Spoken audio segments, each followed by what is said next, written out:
Hi everyone, Sandy here. Welcome to my YouTube channel.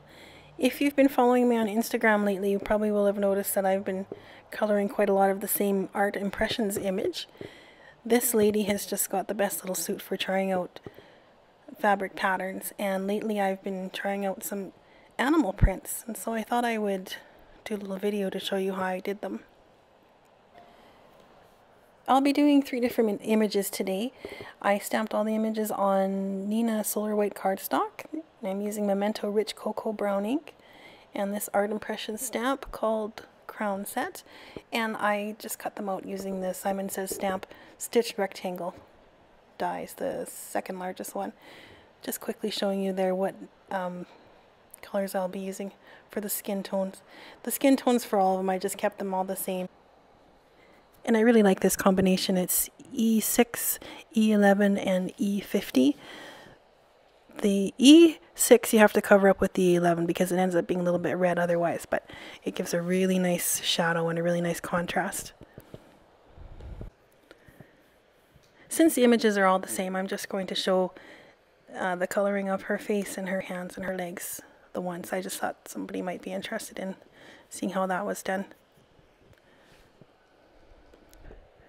Oh, I just lied there. I'm actually doing 4 images in this video.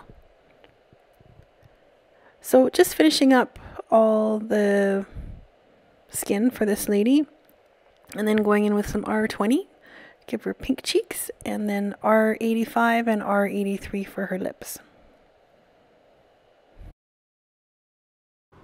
I used 2 different color combinations for all of the animal patterns, shades of warm gray and shades of brown.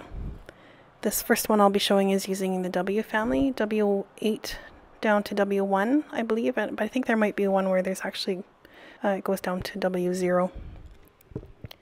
The light source is from the top left, so anything on the lower right will be in shadow. This looks a bit alarming to start with, but I promise it will start to look better. I like to start with a lot of contrast because it gets lost once the pattern covers the area.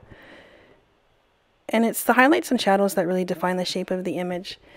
She is a curvy lady, so the lights and darks really work well to show off her form.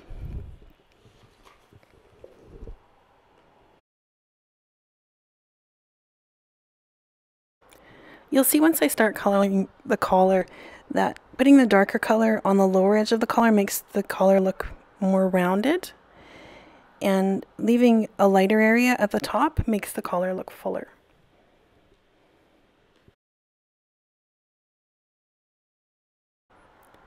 I'm certainly no animal print expert. I just looked at some animal print images online and I tried to figure out the common patterns for all of them. And it's a lot easier to just draw them than it is to explain, but I will do my best to try.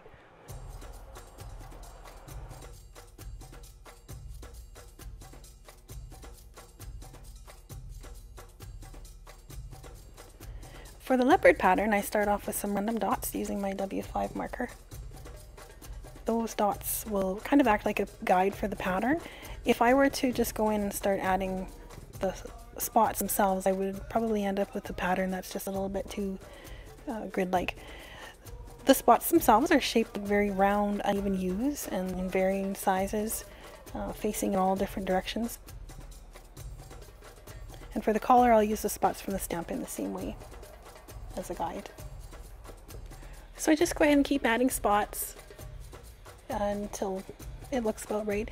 Sometimes instead of doing leopard spots, I'll just kind of fill in some of the spaces with just some more random dots using the W8 marker just to fill it in a little bit.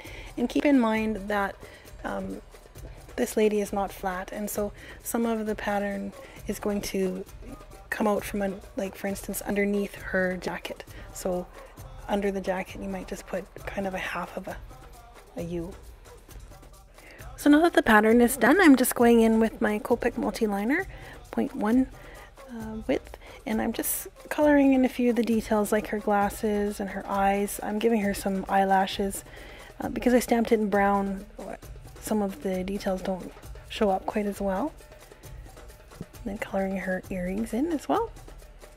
And using a Uniball Signo white pen to color in a few highlights.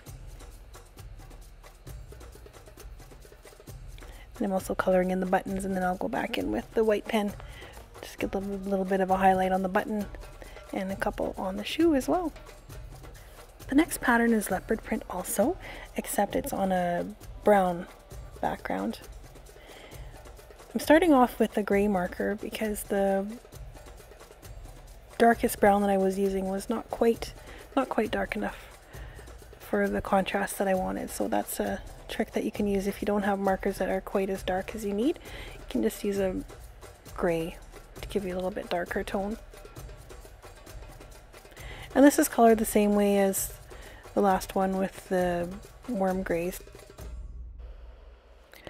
And so just like the other one, once it's all colored in, I'll be going in and putting some random dots.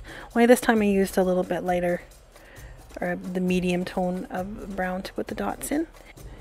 And then once I had all the spots down, I just went in with the medium brown and I just filled in the centers of each of the U's, and they don't need to be blended. Zebra stripes are a bit like drawing trees with branches going out from one central line, and then there are more tree branches branching out from between those branches. But they do mostly maintain one general direction. So for her jacket, I started with one vertical line on one side, and then I branched my lines out from there.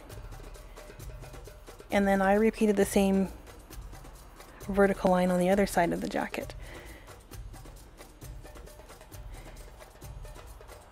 And then where her arm is at about a 45-degree angle, I kept the same vertical pattern, following the line of her arm.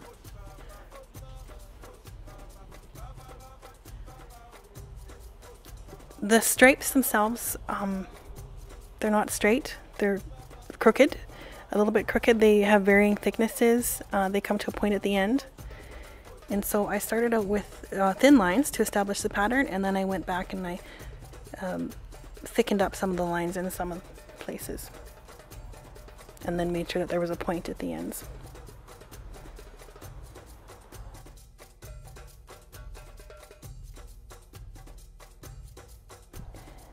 Tiger stripes are probably the easiest to draw of all the animal patterns I tried.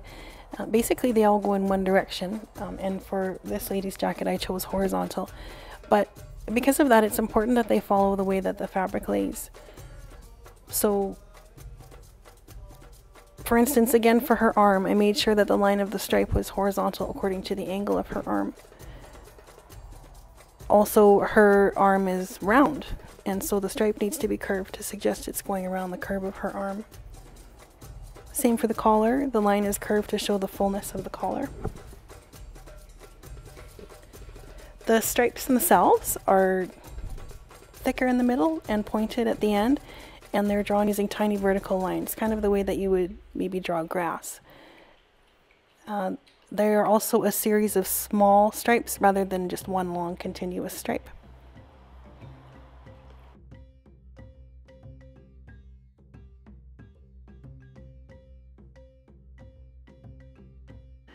So there they are, all four of them lined up side by side. You'll notice that the one on the left has a background, and I will just quickly show you how I did that. I wanted to keep the background pretty simple because really her suit is the star of the show here. So for the background, I wanted her to look like she was standing in front of a kind of a glittery background, and you know, of course she is. Look at her, she's fabulous. She would be in front of a glittery wall. So keeping with the upper left light source, I used a darker shade on the lower right, and then I transitioned to a medium shade and then a light shade. And for this particular background I used R14, R12, and R1. They don't really need to be blended all that well, although I did feather out the left edge a bit so that it wasn't too harsh. And then I just took my colorless blender and I made lots of random circles. Lots. Making the circles with the colorless blender will push the color to the edges of the circle. I'm holding my marker straight up and I'm pushing down, and the longer it's held down, the bigger the circle will be. So if you want tiny little circles, you just do quick little dots, and if you want larger circles, then you just hold it down for a bit longer. And while I was doing it, I just moved from side to side of the background to allow the colorless blender solution to dry in between. And then repeat over and over. So after you lay down 1,000,000 dots, what you end up with is kind of a multi-layered effect. And it sort of looks like out of focus lights. It's really a nice effect. Here I'm just showing another version. I used 3 different shades of yellow green and then just a little bit of blue in the right hand corner. Super simple technique. I haven't got any sentiments on a lot of these cards because well, number one, I have quite a few of them now because I've been coloring so many of them, but that image is just one of those images that you can use all kinds of sentiments for. She's just a sassy lady, and so there's all kinds of sentiments that you could use for all kinds of different occasions. But I do have to say that my favorite one is the one that actually comes with the stamp itself. Well, duh. Thanks so much for watching. I will include a list of all the products used in the video description below. If you enjoyed this video, you might also enjoy the one pictured here using another art impression stamp and a background I created using Copic markers again. I will provide a link to that video in the video description as well. I hope you give some of these techniques a try, and if you do, I would love to see what you create. Please feel free to comment, like, subscribe, or all 3. Thanks again, and have a great day.